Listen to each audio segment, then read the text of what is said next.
Oke, ketemu lagi ya di pertemuan video ke-12 ya. Ada pertemuan video yang ke-12 ini kita akan bahas tentang fundamental security ya, dasar dari security ya. Jadi kalau kemarin sudah bahas tentang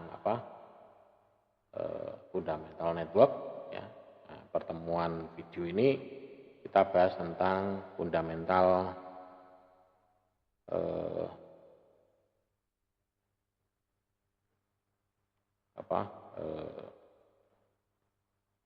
security ya. Jadi fundamental security. Oke, langsung ya di pembahasan ini nanti tujuannya adalah ini ancaman keamanan ya ini dan menjelaskan ancaman keamanan di sini, kemudian konfigurasi keamanan TI-nya, kemudian teknik perawatan, ya, teknik perawatannya bagaimana, ya, ini kemudian kelola keamanannya, ya, secara berkelanjutan. Kemudian yang keempat adalah proses pemecahan masalah untuk keamanan dan menjelaskan cara memecahkan masalah keamanannya secara dasar ya. Oke, kita coba bahas ini satu persatu ya. Yang pertama adalah ancaman keamanan. Jadi ancaman keamanan ini bisa ancaman dari dalam, bisa ancaman dari luar. Ini kalau digambarkan ini komputer dikasih gembok kayak gini ya. Komputer dikasih gembok kayak gini, wis aman gitu ya. Ya, kalau pengen ya komputernya digembok atau di passwordnya dilupakan, nah, itu aman, tapi tidak bisa diakses, gitu. Ya, jadi keamanan itu sebetulnya ya relatif ya, karena keamanan ini bisa dari faktor hardware-nya, dari SDM-nya, dari jaringannya, ya. Gitu. Kalau dari jaringan sudah aman, ya, tapi SDM-nya tidak aman. Artinya tidak aman itu passwordnya tidak dirahasiakan, passwordnya diinformasikan ke orang-orang yang lain ya sama saja ya. Itu menjadikan data kita tidak aman juga. Ya. Jadi menjadikan ini datanya jadi tidak aman. Jenis keamanan ini perangkat lunak, ini, malware. Ini biasanya dipasang tanpa sepengetahuan pengguna, malware. Ini biasanya masuk dalam, biasanya dikirim dalam bentuk game, email, nah itu, lewat email ya. Dan dia mampu memodifikasi ya browser pengguna, sering mengumpulkan informasi pengguna. Jadi dia mengumpulkan informasi dalam komputer kita. Jadi tugasnya itu malware itu ya kayak ini hanya memata-matai gitu ya. Itu memata-matai. Kemudian ada virus, ya, trojan, kemudian worm. Nah, ini contoh-contoh malware. Ada virus, trojan, worm. Nah, kalau virus ini ya, dia sifatnya mengganggu ya, virus, merusak. Ya. Tapi kalau trojan ini dia adalah semacam kayak program yang dianggap tidak berbahaya. Jadi virus yang dianggap suatu program mengkamuflase. Jadi sebetulnya itu adalah program virus, tapi karena orang tidak sadar, dia menggunakan, bisa masuk di dalam game, ya, masuk dalam suatu email, nah itu, ya, ini trojan. Kemudian kalau worm ini ya kayak ya ini worm ini cacing ya. Jadi dia itu semacam ya virus, tapi dia bisa menggandakan diri.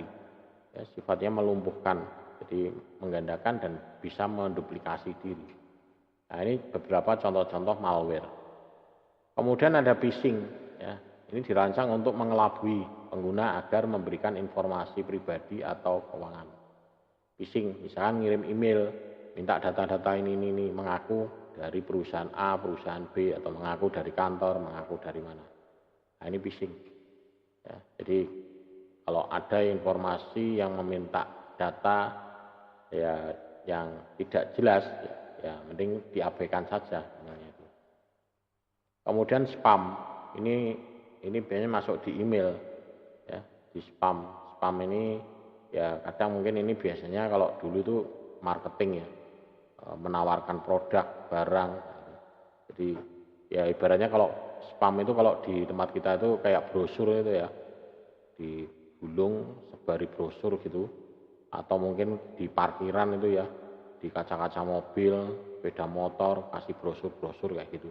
Nah itu juga salah satu juga itu spam. Nah, coba itu kalau misalkan ada 50 produk nawarkan model seperti itu di parkiran, mungkin kaca mobilnya penuh dengan brosur dan kendaraannya mungkin penuh dengan brosur-brosur. Nah itu sama seperti spam, mengganggu dan membuat tidak nyaman ya. Nah, tapi di ini spam ini banyak kan masuknya di email ya. Jadi email yang tidak diminta dan sering digunakan untuk serangan phishing ya, atau untuk mengirimkan malware.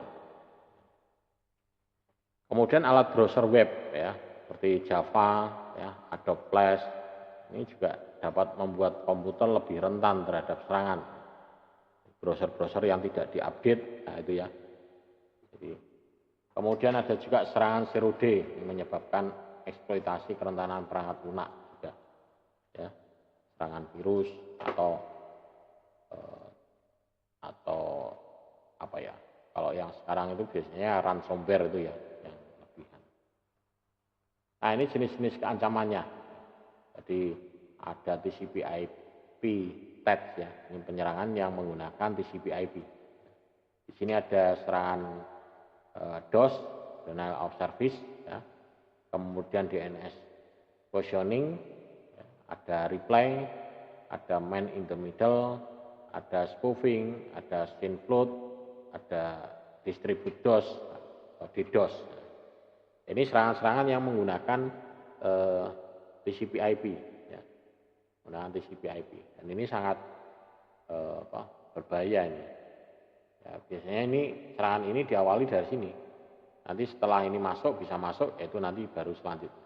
Baru kayak ransomware masuk, segala macam. Ya, mengambil alih, ya, remote, ya. Gitu. Jadi bisa diambil alih komputer kita. Nah ini penjelasannya ya. Serangan denial of service. Ya. Ini mengirimkan lalu lintas dalam jumlah yang besar dan tidak normal. Jadi kayak ping ya, di ping. Tujuannya adalah membanjiri perangkat yang menerima lalu lintas ini sepenuhnya sehingga tidak dapat merespon pengguna yang sah. Jadi misalkan contohnya mesin ATM, mesin ATM itu dalamnya itu misalnya ada komputernya ya. Nah, komputernya mesin ATM itu dikirimi serangan DOS sehingga orang yang mau ambil uang di situ masukkan PIN lambat jadinya, sehingga terganggu bisa juga. Atau server email yang diserang.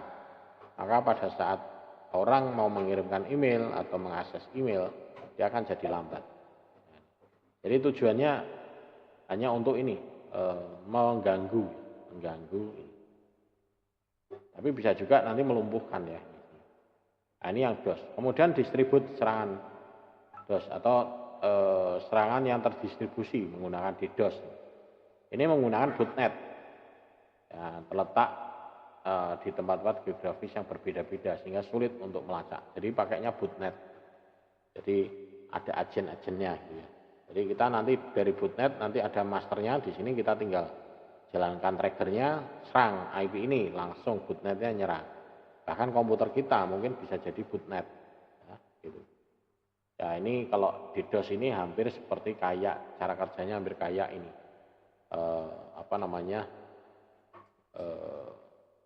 Torrent ya, torrent atau pokoknya yang sifatnya point to point. Nah, itu kan kalau kita download, hasil downloadnya juga kita sharing lagi. Nah, gitu. Jadi hasil downloadnya kita sharing lagi sehingga kita ngambil tapi juga hasil yang sudah kita ambil download, kalau ada orang yang membutuhkan, tempat kita juga menjadi referensi juga. Nah, jadi prinsip kerjanya point to point itu, BitTorrent itu memakan bandwidth yang cukup besar itu. BitTorrent, terus biasanya point to point ya. Makanya kadang kalau di Mikrotik itu ada disable P2P, ya, point to point, bisa mematikan, tidak bisa mengakses. Kemudian serangan SYNS ya, ini yang membuat mengacak port TCP. Jadi sumber serangan ini menghubungkan peralatan jaringan komputer dengan sejumlah besar perintah SYN+. Jadi dia membanjiri TCP, ya, sehingga penggunaan TCP itu akan terganggu penggunanya. Kemudian serangan spoofing. Ini saat komputer menggunakan alamat IP atau MAC palsu, meniru komputer yang dipercaya di jaringan. Jadi biasanya ini spoofing ini dipakai kalau misalkan untuk nyuri ini bandwidth, komputernya sana internetnya kenceng, tak ambil MAC address-nya, diambil alih ke sini sehingga kita dapat koneksi internet yang kencang. Atau mungkin bisa juga mengambil seolah-olah bahwa komputer kita adalah komputer server, dengan mengambil alih IP dan MAC address-nya. Sehingga nanti, tapi si lawan sana nanti dia akan mendeteksi konflik. Jadi nanti akan muncul IP konflik. Nah, itu. Kemudian man in the middle. Ini penyerangan yang mencegat komunikasi antara dua komputer. Jadi dia memata-matai, bisa juga menggunakan scanning port, bisa menggunakan sniper, bisa juga ini, ya, sniping, ya. Jadi dia mencegat ya komunikasinya. Oh tahu, ini lewatnya ini, cegat di tengah, sehingga dia bisa mengambil alih, ya. Mengambil kemudian mengirimkan lagi ke sana, tapi data yang dikirimkan lagi sudah berubah, ya, sudah kita modifikasi. Jadi man in the middle. Kemudian serangan ulang, ya. Ini replay, ya. Ini merupakan perpanjangan dari man in the middle attack. Ya, jadi mencegat rasional dan kemudian menyamar sebagai sumber yang sah. Setelah dimodifikasi dikirimkan yang selanjutnya, ya, dikirimkan. Kemudian di sini DNS flood, ya. Ini upaya untuk mengarahkan lalu lintas dari situs web yang sah ke situs web yang palsu. Jadi DNS-nya dialihkan, ya, gitu. Ya, kalau dulu pernah kasusnya BCA itu, kalau BCA itu bukan dialihkan, ya bukan dialihkan, tapi membuat web situs yang mirip sama seperti situs tersebut, ya, sehingga dia orang yang tidak menyadari bahwa itu situsnya salah, itu login dan passwordnya akun itu akan tertangkap semua, ya, itu. Dan itu juga salah satu ancaman juga, ya. Makanya sekarang itu ada aturan nama domain itu resmi harus terdaftar, ya. Jadi kalau sama nanti dia akan ditolak. Ini sudah dipakai, tidak bisa. Nah, ini prosedur keamanan. Jadi prosedur keamanan dalam bentuk piramid seperti ini, ya. Jadi di sini ada local security policy, ya. Ini yang paling dasar dan dia paling luas, ya, karena ini fundamental dasarnya. Jadi local security policy di tingkat lokalnya dulu seperti apa. Kemudian tinggal kedua physical equipment-nya, ya. Kemudian yang ketiganya data protection. Yang ke atas baru wireless security, ya. Jadi wireless security-nya, keamanan datanya. Tapi kalau misalkan wireless security-nya kuat, tapi local security policy-nya lemah, ya sama saja, dia bisa masuk sini. Makanya di sini yang local security policy-nya aman dulu. Local security policy mulai dari hardware-nya, operating system-nya, SDM-nya itu bisa masuk di sini semua. Ya. Nah, ini kebijakan layanan dari local security policy, mulai dari akunnya bagaimana, buat akun password akunnya. Kalau SDM-nya teledor ya akunnya ngawur ya gampang ya ini gampang bobol. Kemudian local policy ini audit user, audit misalkan yang berhak masuk siapa, log gagal terekam, log berhasil terekam, kemudian Windows firewall-nya ya, kemudian network list ya. Nah ini di bagian lokal security policy ya. Di bagian lokal security policy kebijakan-kebijakannya perlu di ini. Kemudian kebijakan keamanan lokal Windows, jadi keamanan di apa namanya ini kebijakan keamanan ini adalah perangkat tujuan keamanan yang memastikan keamanan jaringan, data, dan sistem komputer dalam suatu organisasi. Jadi ini harus apa namanya memastikan ya. Jadi kebijakan keamanan itu tuh, memastikan. Ya, jadi dia tujuannya adalah memastikan keamanan jaringan, data, sistem komputer dalam satu organisasi. Kita dapat menggunakan alat kebijakan keamanan lokal Windows ini untuk menerapkan kebijakan keamanan pada komputer yang bukan merupakan bagian dari domain direktori aktif. Jadi kita bisa juga menerapkan kebijakan. Tapi kalau kita menerapkan kebijakan lokal, keamanan lokal ini, Windows ini, dan menerapkannya ini, dan dia bukan merupakan bagian dari Active Directory, ya agak ribet memang. Kita nyetingnya satu-satu. Tapi kalau komputernya ini sudah bagian dari Active Directory, kita settingnya hanya di servernya saja. Maka nanti kliennya secara otomatis bisa terkonfigurasi ya untuk keamanannya. Gitu. Jadi menggunakan Active Directory, sehingga settingnya hanya cukup dari servernya saja. Ya. Nanti kliennya akan kena aturan itu, ikut sesuai dengan yang sudah diterapkan di server. Kemudian kebijakan kata sandi ini dapat dikonfigurasi untuk memenuhi berbagai persyaratan. Misalkan riwayat kata sandi, usia maksimal, usia minimal, panjang minimal, dan kompleksitasnya. Jadi kata sandinya maksimal berapa misalkan? Oh maksimal misalkan 3 bulan harus ganti. Itu bisa disetting kalau di server. Tapi kalau di komputer lokal nyetingi satu-satu, ya adminnya ya keju ya nyetingi satu-satu. Ya, mending pakai Active Directory, settingnya cukup di Active Directory, maka misalkan setiap 3 bulan sekali harus diganti password. Dan passwordnya tidak boleh mengandung password yang lama sebanyak misalkan 24 kali. Nah, jadi usia maksimalnya misalkan 24 kali. Jadi kalau mau menggunakan password yang sebelumnya ya berarti password yang ke-25. Nah, itu. Jadi Anda punya password 25, yang ke-25 ini nanti password yang pertama. Nah, itu baru bisa ya, dipakai. Usia maksimal. Usia minimalnya berapa? Jadi minimalnya berapa? Minimalnya misalkan 3 bulan juga. Berarti kita tidak bisa menggunakan password yang lama sebelum melampaui lebih dari 3 bulan. Kemudian panjang minimalnya berapa? Maksimal bisa sampai 255. Mosok minimal dikasih 255 ya, mesake ya. Passwordnya apa itu 255 minimal. Ya minimal kasih 8 lah. Minimal 8. 8 itu udah bagus ya. Atau mungkin minimal 10. Tapi defaultnya minimal itu 8. Kompleksitas, nah ini yang perlu dicegati dari sini juga bisa kompleksitas.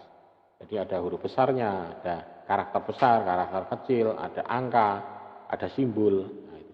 Mengandung itu kompleksitas. Nah, ini sudah cukup kuat ini. Kemudian kebijakan audit ini diaktifkan untuk merekam semua peristiwa log. Nah, audit sukses maupun audit failure ya gagal. Ya, jadi pada saat login sukses dan login gagal itu bisa juga diterapkan. Ini di servernya ya. Jadi di di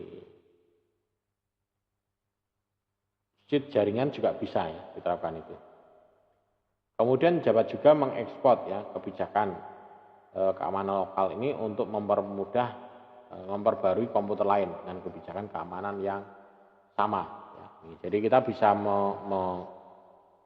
mengimport dan mengekspor. Nah, jadi kebijakan ini, jadi kita bisa setting di satu komputer, ya. Kemudian kita ekspor, kita terapkan di komputer-komputer yang lain. Jadi kita tidak perlu nyeting ulang lagi. Komputer A setting seperti ini. Ini bodoh dengan komputer A, ya sudah. Komputer B setting sama.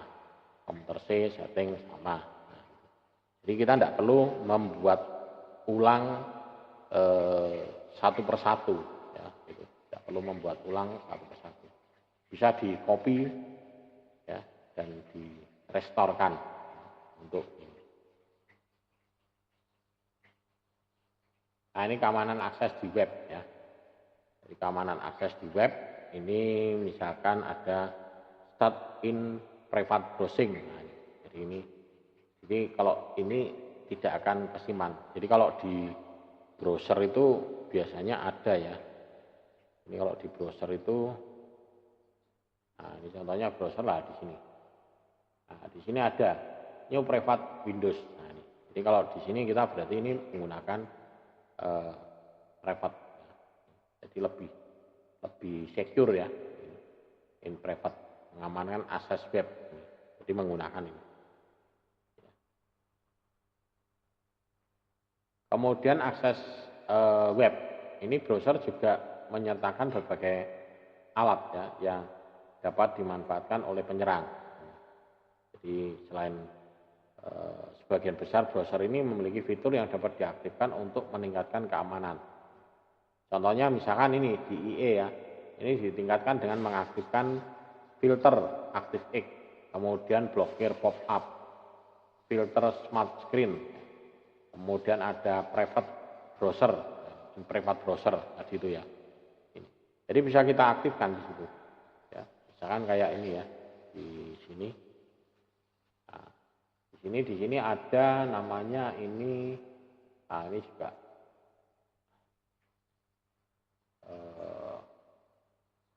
ini blok ya. Add block plus. Nah, jadi ada seperti itu juga ya. Jadi ada fitur-fiturnya bawahnya di sini untuk bisa memblokir ini, melakukan penyaringan. Sehingga, tapi ini di IE ya. Kalau mungkin di browser yang lain beda lagi. Ya. Tapi kalau sekarang IE sudah tidak ada ya. IE itu sekarang sudah diganti Windows 8 ya. Ini tampilannya juga sudah menyerupai Windows itu Firefox. Jadi ini tampilan untuk Windows 8 ya. Sudah tampilannya sudah cukup bagus ya. Cuman kadang juga orang itu tidak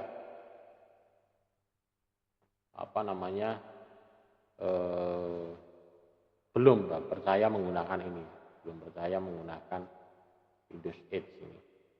Ya. Mereka begitu nginstal, padahal di browser itu sudah ada di operating system itu ya, di Windows itu sudah ada browser defaultnya, tapi ya tetap diinstal, minta Opera, aku minta Firefox. Kenapa tidak menggunakan bawaannya aja? Nah itu katanya. Saya sendiri juga gitu ya. Saya di sini juga ada browsernya, ada Mozilla ya. Padahal di situ sudah ada Windows 8 ya. Nah, itu. Ya karena kalau saya ini ya karena udah malas ya, mungkin di sini karena di sini ada historinya ini, bookmarknya ini ada di sini ya, sehingga ya sebetulnya bisa sih ini diimport bookmark ya. Ya, bookmarknya ini diimport bisa ya. Jadi saya ambil bookmarknya dari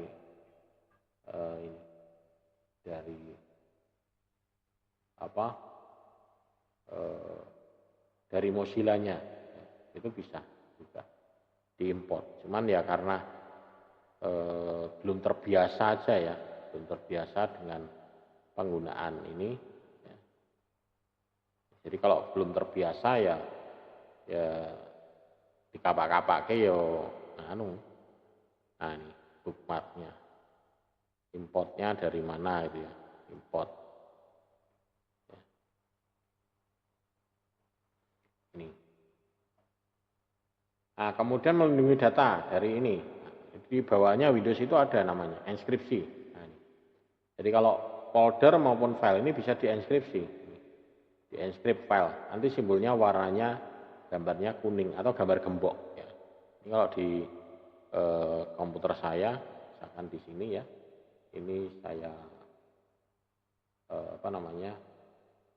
besarkan gini. Nah, misalkan ini saya enskrip ya, ini saya enskrip, kemudian enskrip. Nah, ini enskrip hanya file saja. Oke, nah ini. Di sini sudah ada gambar gemboknya ya. Nah, ini gambar gemboknya.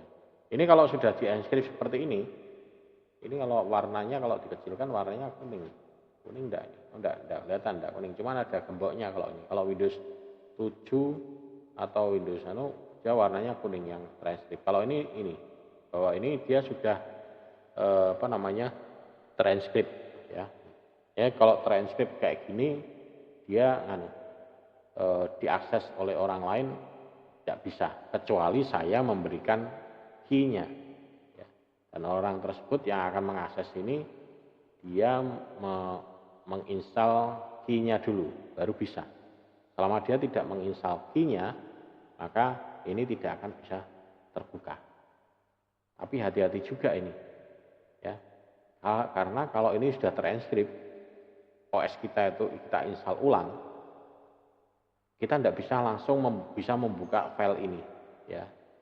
Kita harus menginstal enskripnya juga menginstal ini key-nya dulu ya. Jadi hati-hati ya jangan sampai key-nya juga ikut transkrip ya, itu repot ya. Jadi ibaratnya kayak kita punya kotak, kita gembok tapi kuncinya di dalam kotak. Wis ra iso buka ya. Meh buka piye? Kuncine ning jero. Nah, meh buka kotak kuncine ning jero. Ra iso ya. Ini. Jadi hati-hati. Ini enskrip ini tidak bisa dibobol ya. Agak susah ini. Ini hampir sama seperti kayak misalkan enskrip yang terjadi kalau kita kena serangan ransomware. Nah, itu seperti itu. Ya sudah. Itu di enskrip sudah tidak bakalan bisa buka ya. Jadi saya kayak ini nanti akan muncul saya di sini punya key-nya ya. Jadi kalau itu yang tadi itu kalau tidak terinstall itu di sini saya ada key-nya. Mana key-nya? Saya mesti punya key-nya ini. Nah ini key-nya. Nah ini key-nya. Jadi ini key-nya. Key-nya untuk saya bisa membuka komputer saya ini. Jadi ini adalah key-nya. Ya, ini saya buat di Januari 2019. Ya kalau sampai ini hilang, tapi ya tidak di komputer ini, saya simpannya di tempat lain juga di external hard disk. Kalau sampai ini hilang ya sudah, saya punya data itu tadi yang transkrip semuanya itu ya tidak bisa tak apa-apa ya itu. Saya punya data yang sudah transkrip. Dan sampai sekarang saya tidak bisa buka karena kuncinya sudah beda. Karena waktu itu kerusakannya adalah di hardware komputer saya, sehingga di sini tidak bisa terbuka. Mana bukan ini ya itu. Ini makanya itu agak harus hati-hati ya kalau main menggunakan enskrip itu ya. Kecuali kalau kita memang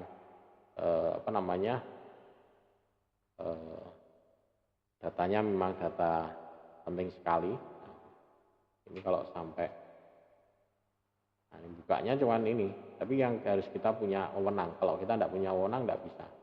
Ini udah hilang. Jadi enskripnya udah hilang. Ini enskrip. Ini mudah, fitur yang paling mudah dan bisa diterapkan. Ya. Jadi misalkan pengen ya ini flash disk di enskrip semua. Ya, flash disknya di enskrip, maka flash disknya hilang.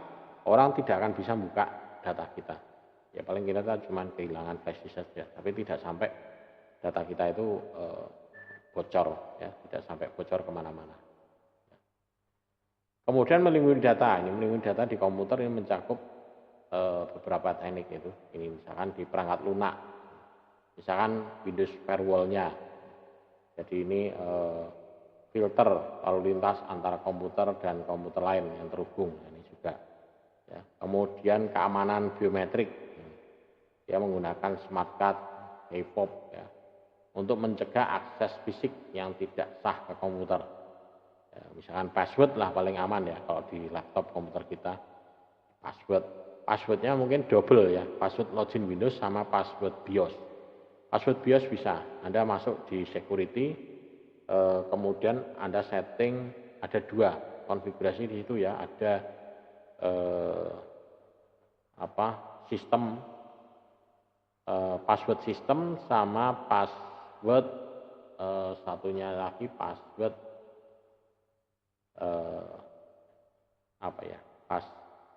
password BIOS ya, password setup ya, satunya setup, satunya sistem ya. Kalau setup itu untuk masuk ke BIOS-nya, tapi kalau sistem itu masuk ke BIOS dan masuk ke Windows. Jadi begitu komputer nyala muncul password.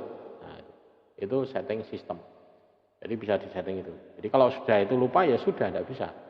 Tapi kalau komputer itu lupa, kita masih bisa reset ya. Buka, biasanya dekat baterai itu ada jumper reset. Tapi kalau laptop ya agak ribet ya, tidak bongkar. Kalau PC sih gampang ya, nggak kelihatan. Kalau laptop agak ribet. Nah, itu. Ya sama sih sebenarnya. Kalau misalkan password Windows sampai lupa ya bubar, nggak bisa akses ya, nggak bisa akses. Kemudian yang paling penting adalah ini, backup jika terjadi pencurian, kehilangan atau kerusakan. Nah, jadi backup. Backup itu ada dua, backup sistem dan backup data. Ya. Backup sistem kalau terjadi sistemnya rusak. Ya. Itu kalau zaman dulu itu adalah backup boot ya. Jadi kita menghindari kalau misalkan terjadi bootingnya itu gagal, ya. Tapi kalau sekarang udah jarang. Zaman dulu masih sering terjadi kegagalan booting ya, karena mungkin sistem operasinya belum stabil, makanya sampai sekarang itu masih ada perbaikan terus, muncul terus. Dulu Windows 95, 311, 95, 98, kemudian 2000, ya, kemudian XP, ME, Millennium, ya, kemudian Windows profesional. Sebelum Windows profesional itu ada apalagi itu? Ada Windows Windows 7 ya. Gitu. Windows 8, Windows 10. Nah, terakhir sekarang Windows 10. Windows 10 aja serinya juga beda-beda ya, Windows 10. Windows 10 yang berapa itu ya. Kalau mau dilihat bisa di historinya. Kemudian izin file, folder inskripsi ini juga perlu ya, izin akses yang dapat digunakan untuk mencegah pengguna yang tidak berwenang melihat atau mengubah data. Jadi izin aksesnya. Kemudian seluruh hard drive dapat diinskripsi menggunakan misalkan Windows BitLock. Ini bisa juga diinskripsi pakai Windows BitLock. Ini bawaannya sudah ada sih, tidak salah.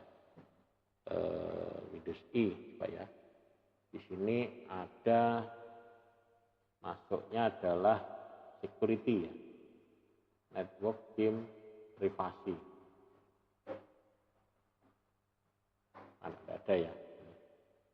Coba back lagi. Kalau ini adalah update kan. Nah, ini security, BitLock. Ada enggak di sini? Open Windows Security. Nah, kalau ini bawahnya di Windows ini sih. Ya, ada firewall. Ya, beda-beda. BitLock ada mestinya. Ya. Windows, troubleshooting. Ya. bisa diaktifkan ini BitLocker ya. Kemudian hardware yang perlu dibuang, terutama hard disk, ini datanya harus dihapus. Jadi dengan perangkat lunak ataupun perangkat degaussing ya. Atau kalau perlu ya dihancurkan ya. Itu. Jadi CD itu atau kalau rusak itu atau kalau piringannya masih bisa dibuka lagi ya datanya. Ya. Bahkan flash disk itu juga hati-hati juga. Flash disk itu bisa direstore, kembalikan isinya ada apa saja, itu bisa dibaca. Ya. Jadi yang sekiranya bisa di restore itu jangan ya istilahnya bolehlah dikopikan tapi dalam batas pantauan kita. Kemudian pelindungan terhadap perangkat lunak ini bisa juga sistem protection. Jadi restore system. Jadi ini kalau misalnya ada kegagalan boot, maka dia bisa melakukan restore system. Dan dia menyimpan besar 4% dari total hard disk kita. Jadi dia ada sistem restore-nya. Jadi sistem restore ini setiap kali boot atau setiap kali log off ya, itu dia akan memperbarui ya, sistem restore point-nya. Istilahnya sistem restore point ya. Windows restore point. Jadi kita bisa biasanya ini terjadi ini kalau misalnya kita habis install, uninstall, update apa, itu nanti dia akan merekam ulang di sini. Jadi direkam ulang. Jadi tujuannya kalau misalkan terjadi kegagalan, kita bisa melakukan rollback ya. Jadi kita bisa melakukan rollback. Jadi kita kembalikan ke kondisi semula ya, gitu. Kemudian perlindungan terhadap perangkat lunak yang berbahaya, misalkan anti malware. Ini misalkan kayak tawarkan McAfee, ya, Symantec, ya, Kaspersky. Nah, ini. Tapi perlu hati-hati juga, karena mungkin kita terlalu protektif, kita menginstal banyak sekali antivirus. McAfee diinstal, Symantec diinstal, Kaspersky diinstal. Yang jadi adalah komputer kita jadi lambat, ya. Ini. Ya, bukannya cepat, bukannya ya memang aman, tapi yang jadi lambat ya. Ini karena masing-masing punya cara sendiri untuk mengamankan ini data program aplikasinya ini. Ya. Jadi untuk perlindungan dari antivirus, adware, phishing dan spyware, nah, ini bisa juga. Dan kita pilih aja ya salah satu mana ya. Nah, cukup pilih salah satu, tidak usah semuanya tidak usah dipasang semua ya. Dipasang semua ya repot juga ya nanti kalau dipasang semua.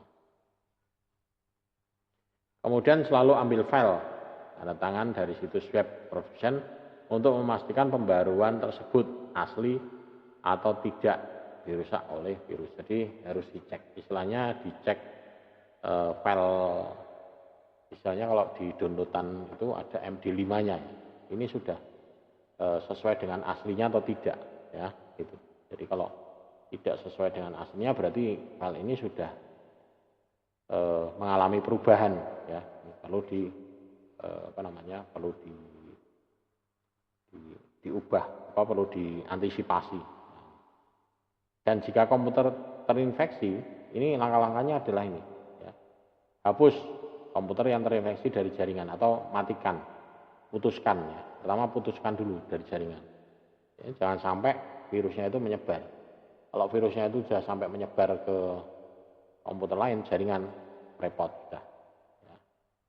Jadi yang pertama kalau disinyalir ini kena virus, lepas dulu dari jaringan. Kemudian ikuti kebijakan respon yang termasuk ini beritahu personal IT-nya. Ya.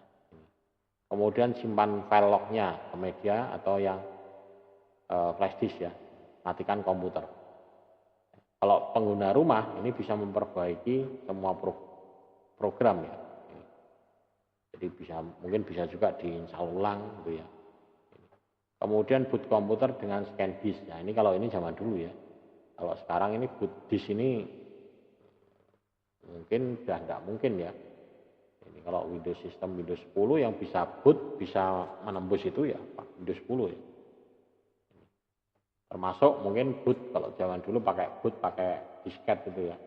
Boot pakai safe mode, kemudian pakai McAfee. McAfee bisa ya membuat boot pakai McAfee-nya. Sehingga bootnya nanti dari disket terus langsung bisa melakukan scan. Tapi itu kalau yang kena adalah master boot record-nya, ya MPR-nya, master boot record-nya. Tapi kalau bukan master boot record-nya ya masih aman.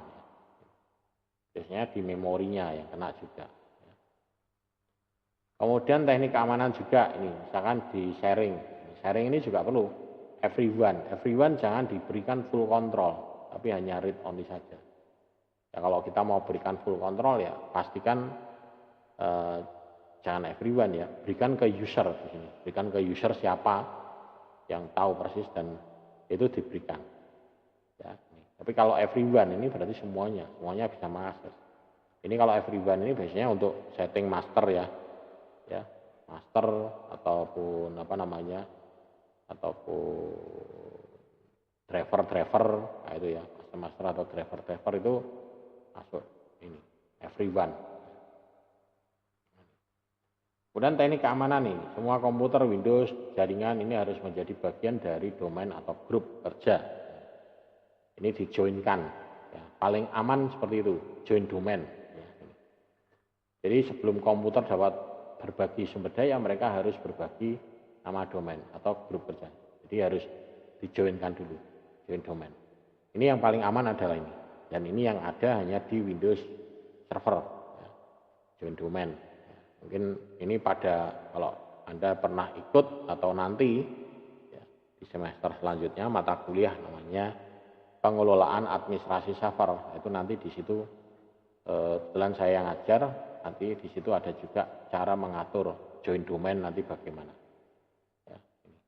Kemudian memetakan drive lokal atau mapping ya ini. Jadi menggunakan atau mengakses suatu file folder tertentu atau seluruh drive sistem yang berada dalam jaringan. Jadi map drive, mapping. Ya. Kita bisa map, jadi tidak perlu mengakses ke jaringan terus. Ya. Cukup kita map aja. Oh yang di sharing ini kita map ke drive Z, H, I, J atau yang lain. Pokoknya drive yang masih kosong, ya, gitu. Kemudian tentukan sumber daya mana yang akan di-sharing melalui jaringan internet dan jenis aksesnya. Jadi mau full akses atau read only ya ini. Ya, ini read only. Baca ini read only. Ini pengguna hanya dapat melihat data file dan menjalankan program. Ya boleh ngopi aja. Kalau ini ubah, ini pengguna dapat menambahkan file dan subfolder dan mengubah. Tapi kalau full control ini mengubah dan mengizinkan dan lainnya. Nah, ini. Jadi settingannya ubah ini hanya bisa ngubah aja, tapi ngapus bisa juga tidak bisa diatur. Tapi kalau full control sudah bisa semuanya, yang namanya full control, kontrol sepenuhnya. Nah, jadi kita perlu antisipasi juga ini untuk memberikan file ataupun folder yang akan dibagikan secara bersama-sama. Ya, terutama kalau misalnya sharing itu bisa dipraktekkan kalau di sharing di Drive ya. Google Drive itu kan ada ya, hanya boleh membaca saja, hanya bisa siapa saja yang memiliki link ini, dia juga sebagai editor yang edit. Nah ini adalah teknik keamanan yang ada di wireless. Jadi pada mode security-nya ini ada pilihan disable, ada WEP, WPA, WPA, WPA2. Yang paling bagus adalah yang ini, WPA, WPA2, yang paling aman. Ya. Jadi di sini ada pengaturannya. Ini di wireless endpoint broadcast router. Ya. Ini kalau mau ditunjukkan itu ya bisa pakai ini. Anda pakai Cisco paket reset ya. Jadi di sini kita tuliskan wireless, nah gitu. Mungkin sini ketikkan wireless ya.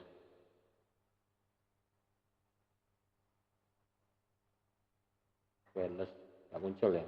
Oh ini. Nah, ini wireless. Ini kalau saya buka, oh ini tidak bisa juga, bukan wirelessnya, bukan ini, access point. Coba ini gambar access point mana? Gambarnya aja. Ini, ini. Nah ini gambarnya access point ini. Jadi bisa dilihat. Ini kalau mau kita lihat buka dalamnya ya bisa. Ini kemudian GUI. Nah ini tampilannya. Ya. Jadi kita bisa latihan, nyeting, konfigurasi menggunakan ini. Di sini ada wirelessnya, nah, di setting, ya, settingannya wirelessnya apa. Kemudian dia di sini nanti untuk security-nya. Nah ini security-nya mau pakai security-nya apa? Security-nya mungkin wireless, Windows security-nya pakai apa? WPA bisa diatur, bisa buat latihan. Ya, kita ini hanya menggunakan ini paket reset ya. Jadi bisa kita gunakan sebagai latihan. Ya. Kemudian teknik pengamanan ya. Teknik keamanan yang meliputi ini bisa juga menggunakan enkripsi antar dua komputer, misalkan menggunakan jalur VPN ya ini. Tapi kalau data kita ya tidak terlalu rahasia banget ya, enggak usah lah. Jadi kalau biaya yang terlalu tinggi dibandingkan dengan risiko kehilangan data ya wis penting risiko kehilangan data daripada mengeluarkan biaya yang tinggi ya gitu. Kemudian mengidentifikasi set SSID. Ini SSID yang biasanya kalau orang menyebutkan sinyal WiFi. Sinyal WiFi-nya kok enggak muncul ya. Nama WiFi-nya apa? Sebenarnya salah apa ya? Nama WiFi-nya apa? Sebenarnya yang tepat adalah nama SSID-nya itu apa? Dan ini disiarkan melalui wireless. Ya, nama SSID-nya apa? Tapi ya sudah, itu menjadi suatu istilah yang umum ya. WiFi ini namanya apa? WiFi-nya password-nya apa? Nah, itu. Ya, ini. Kalau WiFi-nya password-nya apa mungkin masih lumrah ya, tapi kalau WiFi-nya namanya apa gitu. WiFi namanya ini ya, padahal itu adalah SSID ya. Ini, identifikasi set layanan. Kemudian amankan WLAN dengan metode yang terkuat yaitu ini WPA2 sampai dengan saat ini. Kemudian universal plug and play ini kemungkinan kalau bisa dimatikan aja. Universal plug and play. Jadi begitu pasang langsung running itu bahaya juga. Pasang flash disk langsung running langsung open itu bahaya. Kalau bisa dimatikan ya. Universal plug and play-nya dinonaktifkan ya. Jadi tidak aman ya. Pastikan firmware-nya ini yang terbaru, jadi update firmware-nya yang terbaru. Ya. Dengan melakukan pengecekan ya berkala, mungkin 3 bulan sekali lah. Gitu. Kemudian install dan konfigurasi firewall-nya. Ini sebagian besar router nirkabel ini menyertakan firewall. Jadi ada firewall-nya. Kemudian jika Anda ingin orang lain dapat mengakses komputer server atau console head ini bisa gunakan dengan menggunakan komputer ini, settingan DMZ ya. Jadi di modemnya bisa diatur, disetting untuk mode DMZ-nya bisa diarahkan di situ sehingga bisa mengakses langsung ke servernya itu ya, tanpa kita harus membuka port-port yang lain. Ya bisa sih kita membuka port-port itu, tapi risikonya kalau itu sampai ketahuan orang lain bisa jebol. Tapi kalau DMZ-nya sudah buka, kamu mau akses berapa? Ya udah buka. Habis itu selesai tutup lagi. Nah, gitu. Ya, seperti itu.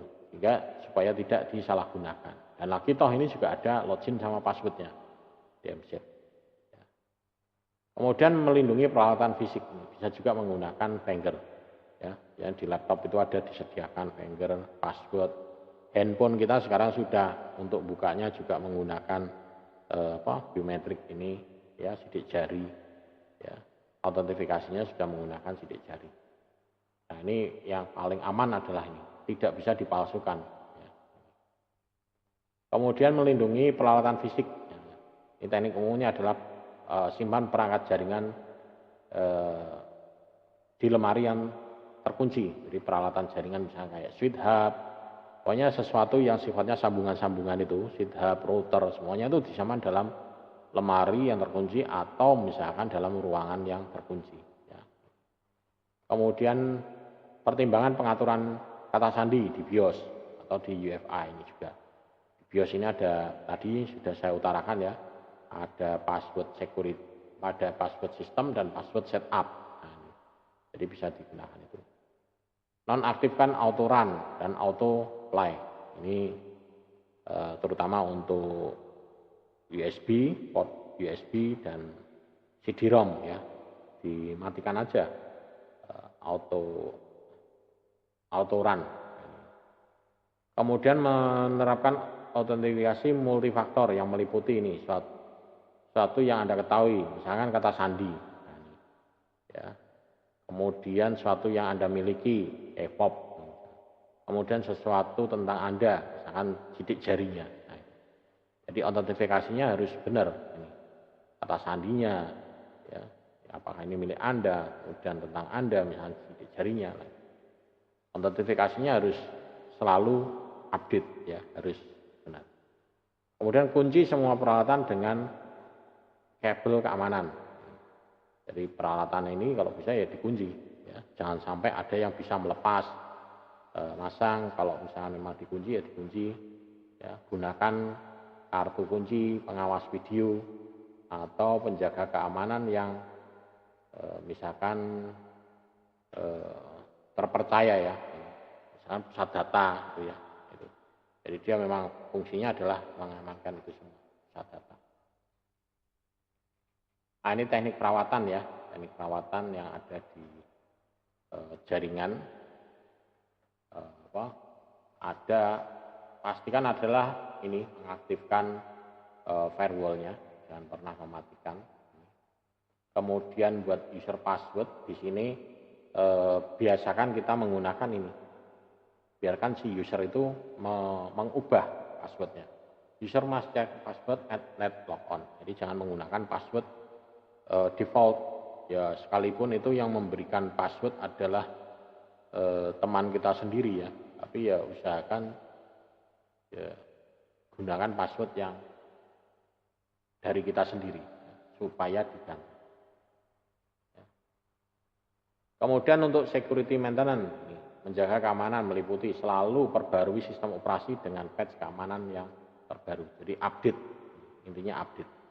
Kemudian backup secara teratur. Backup itu jangan di-copy di drive lokal, tapi backup harus di-copy di drive eksternal dan letaknya harus jauh dari lokasi penyimpanan. Ya. Ya, kalau terjadi sesuatu kebakaran, backup-nya di situ ya percuma. Ya. Ya, kalau perlu ya simpan di tempat lain. Misalkan kantor A itu di backup, backup-nya disimpan di kantor B. Kantor B backup-nya di kantor A atau di rumahnya bosnya atau di mana. Jadi disilang backup-nya. Sehingga kalau ada kehilangan data bisa kita ambil dari tempat yang lain. Kemudian install, aktifkan konfigurasi firewall perangkat lunak, ya, kayak Windows Firewall ini harus aktif. Ini minimal. Karena kalau misalnya Anda pengen coba ya, Anda nginstal Windows, firewallnya dimatikan, tidak ada antivirus, Anda koneksi internet, dah langsung pasti komputer Anda kena virus. Ya, ya pasti itu langsung. Kemudian kelola pengguna termasuk menghapus karyawan yang diberhentikan atau akun-akun yang sudah tidak aktif itu dihapus atau dinonaktifkan minimal. Ya. Ini atau mungkin diterapkan kalau dia tidak pernah login dalam kurun waktu misalkan 4 hari berturut-turut maka akunnya langsung disable. Bisa diterapkan seperti itu. Ya, sehingga dia tidak bisa masuk ke akun tersebut ya. Kemudian ini menerapkan akun untuk tamu sementara. Jadi kalau misalkan ada tamu, magang atau apa 3 bulan ya sudah buatkan akun yang usianya hanya 3 bulan. Setelah itu dia nonaktif. Kemudian konfigurasi waktu masuk, ya. Memantau upaya masuk gagal. Ini login failure. Ya. Jadi Kemudian menerapkan waktu tunggu, mengatur dan mengunci layar. Ini adalah screen savernya. Ya, jadi kalau misalkan kita tinggal dalam beberapa menit, itu sebisa mungkin layar ini akan nutup. Nanti kalau buka, dia minta password. Nah, seperti itu maksudnya. Jadi jangan ditinggalkan terbuka gitu terus. Kemudian di Windows gunakan kontrol akun pengguna, bin lokal dan manajer grup untuk mengelola akses penggunanya. Ya. Nah, ini proses pemecahan masalahnya, ada identifikasi masalah, ya. Ini langkah pertama, ini proses pemecahan masalah, daftar pertanyaan, kemudian tetapkan teori penyebabnya, kemudian uji teori, ya, kemudian rencana tindakannya apa. Ini adalah langkah-langkahnya. Ya. Kemudian verifikasi sistem dengan lengkap, ini dari tindakan pencegahan tadi. Ya. Kemudian yang terakhir adalah dokumentasi. Ya. Jadi dokumentasi mungkin bisa dipakai untuk referensi di masa mendatang kalau misalkan kasusnya adalah kasus yang sama, ya. Terjadi kasus-kasus yang sama. Kemudian masalah umum dan solusi keamanan. Ini biasanya adalah seorang pengguna menerima ribuan email sampah setiap hari. Ini berarti spam. Titik akses nirkabel menipu ditemukan di jaringan. Ada ini. Kemudian flash drive pengguna menginfeksi komputer. Kemudian update Windows gagal. Kemudian file system telah diganti namanya. Jadi ada beberapa ini yang masalah-masalah keamanan yang paling umum. Nah, ini adalah ringkasannya. Oke, mungkin ini yang bisa saya sampaikan pada video pertemuan ke-12 ya. Ini. Nah, nanti kalau ada yang mau ditanyakan bisa ditanyakan di Classroom ataupun di forum chat ya. Gitu. Mungkin itu, kurang lebihnya mohon maaf kalau ada kesalahan dalam hal penyampaian. Terima kasih, sampai ketemu di video pertemuan selanjutnya.